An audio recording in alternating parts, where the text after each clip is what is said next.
Hi everyone, welcome to another episode of RogueSpirit Reviews. My name is Jodhvir Chauhan and I'll be your host for today.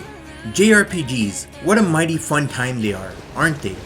You get to roleplay as some cool, hardened heroes who have to save the world that go through betrayal, some cheap endgame boss fights, and pull your hair out trying to complete certain side quests or grinding for that ultima weapon which you know you will never obtain because you have a real life outside of video games, especially JRPGs, and you also have a job which you need to keep in order to pay the bills and not get that game over screen.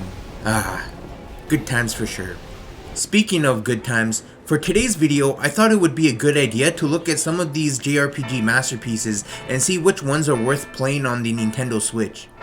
This video was requested by Shake Life, so Shake Life, if you're watching this one's for you. I hope you enjoyed this list of top 5 JRPGs for the Nintendo Switch. I hope you all have your Buster Sword equipped, plus your materia as well, because this is going to be a crazy ride, starting with number 5. Before we begin this video, don't forget to unleash your limit break attack on the subscribe button to see more gaming content from this channel, and also don't forget to hit the like button as well. Also, let me know in the comment section what are your favorite top 5 JRPGs on the Switch. And do you agree with my list? Alright, let's begin.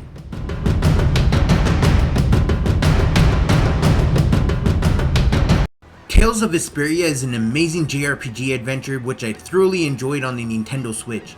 The story of Yuri and his friends and watching them grow as the game went on was very thrilling, and as soon as I heard that Bandai was releasing a HD definitive version on the Nintendo Switch, it was a day one purchase for me. This game has a lot of bang for your buck. The story is pretty long, about 50 hours to beat the game. You got customizable options like additional costumes, you can assign cooking meals, and after the end of a long battle, you can then cook those meals to heal your characters. You know, typical Tales stuff. What made this game stand out from the other Tales of games in the series to me was the main cast of party members that join you throughout the adventure. The story did have some dark moments as well as some funny moments as well. There are skits that you can read, which is a nice touch to understanding each of the main characters' personalities. The combat system is super fun and fast paced. You have arts which you learn as you use other arts to unlock stronger versions of the base ones, and the villains and boss fights are very memorable. This game is a must play for any newcomers or Tales of fans, and you won't be disappointed. It's nothing but a fantastic time from when the game starts all the way to the end. Give it a try, you won't regret it. Xenoblade Chronicles is a very ambitious title.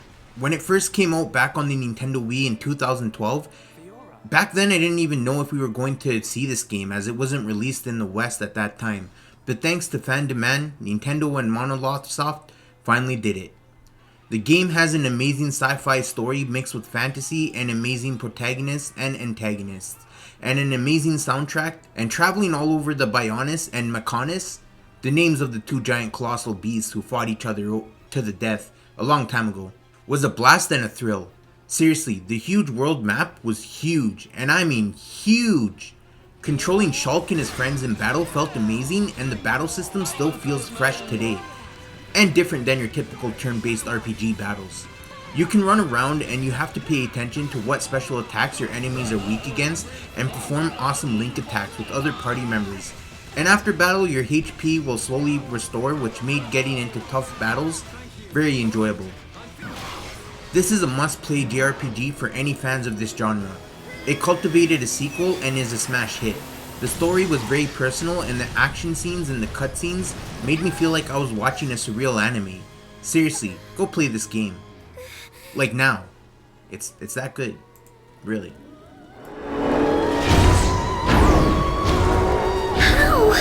Number 3. Final Fantasy XII, The Zodiac Age. You can't do a top JRPG list without mentioning a game from the Final Fantasy series, known for its amazing Shakespearean style of storytelling which deals with mature subject matter that we face in real life sometimes. Watching the main protagonists overcome their own limitations and watching them grow after they have suffered an extreme loss or survived through situations where they should have given up or just died, and then being on that journey with them until you are faced with going up against demonic gods who wish nothing but destruction on the world, and standing up against these demonic gods to save the world when no one else will, even though the world hasn't been kind to the main protagonist, has always melted my damn soft heart. I will admit the story in Final Fantasy XII is more down to earth, has more of a kings, knights, and castles dealing with corrupt politics kind of feel to it, but don't let that fool you. The enemies and bosses that you must go up against in the world of Ivalice is far from being down to earth. With an amazing battle system thanks to its gambit system where you basically can assign new earned abilities so that your characters can then use those skills when appropriate, which depends on how you set up each gambit for each of the characters, really makes the fighting fun and less tedious. Watching your main characters grow and become stronger to eventually learning limit breaks and summons which can assist you in battle made the game feel very immersive. This Final Fantasy game was an amazing time. Exploring the world was fantastic, so was its setting and locations which you visit throughout the game.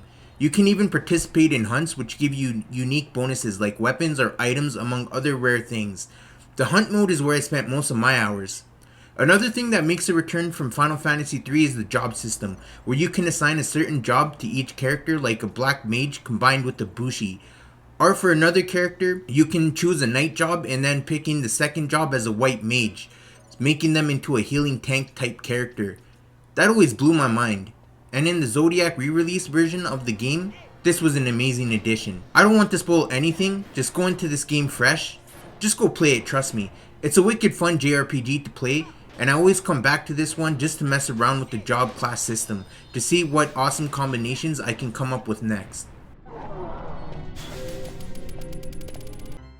The Secret of Mana collection comes bundled with 3 games from the franchise.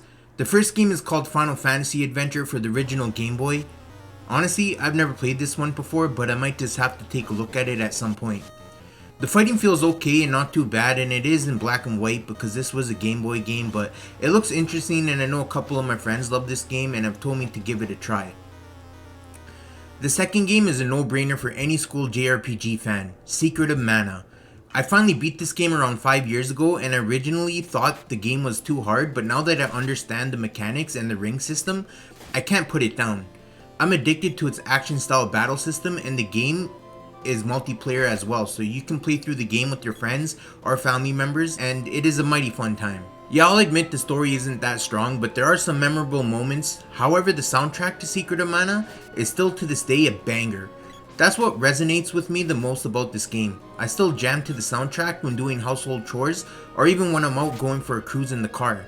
The boss fights are top notch, and now that you can play this game on the go, there's no excuse to not having a reason as to why you have not experienced this classic fan favorite JRPG game. And last but not least, the third game added to this collection is Seiken Densetsu 3, now named Trials of Mana in the West. I know this game had a remake, and it is a very good remake at that, but I have to stick to this version because of nostalgia.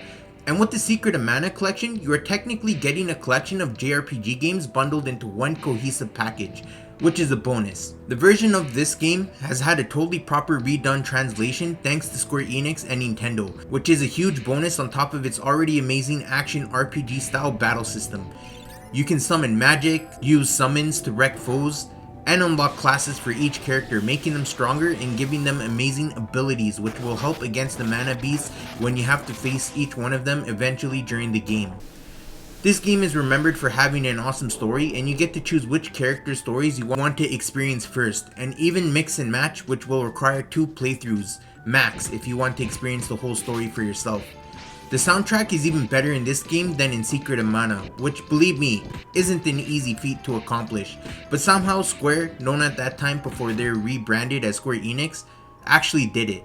Traveling and exploring the world was so addicting, and I was constantly wondering as to what next location will this game have me explore next, and what kind of enemies and bosses are lying in wait to stop me from completing my quest. All in all, this JRPG collection is not to be missed. Go play it right now.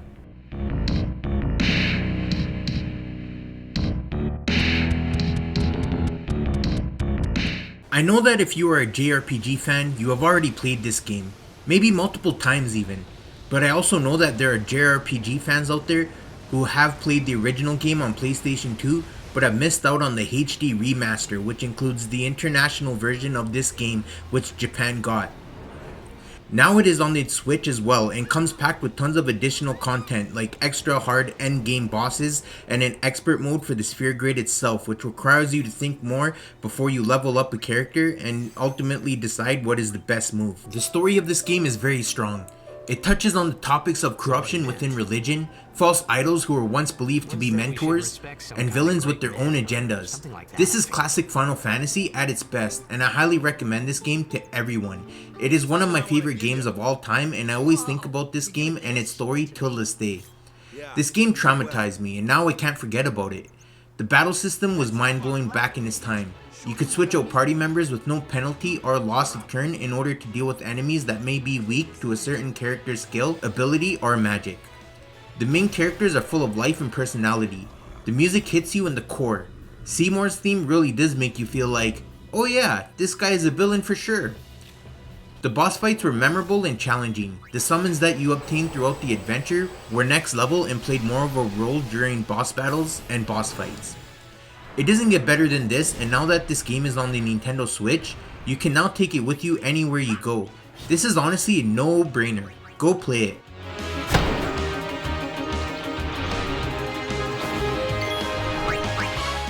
So yeah, those are my top 5 favorite JRPGs to play on the Nintendo Switch. If you made it to the end of the video, congratulations and thanks. Don't forget to subscribe for more content, and I hope you all enjoy playing these games or replaying them more than I did. This is Joe Virchohan from RogueSpirit Reviews. Hope you all have a great week up ahead, and I'll catch you guys on the next episode of RogueSpirit Reviews. Ciao.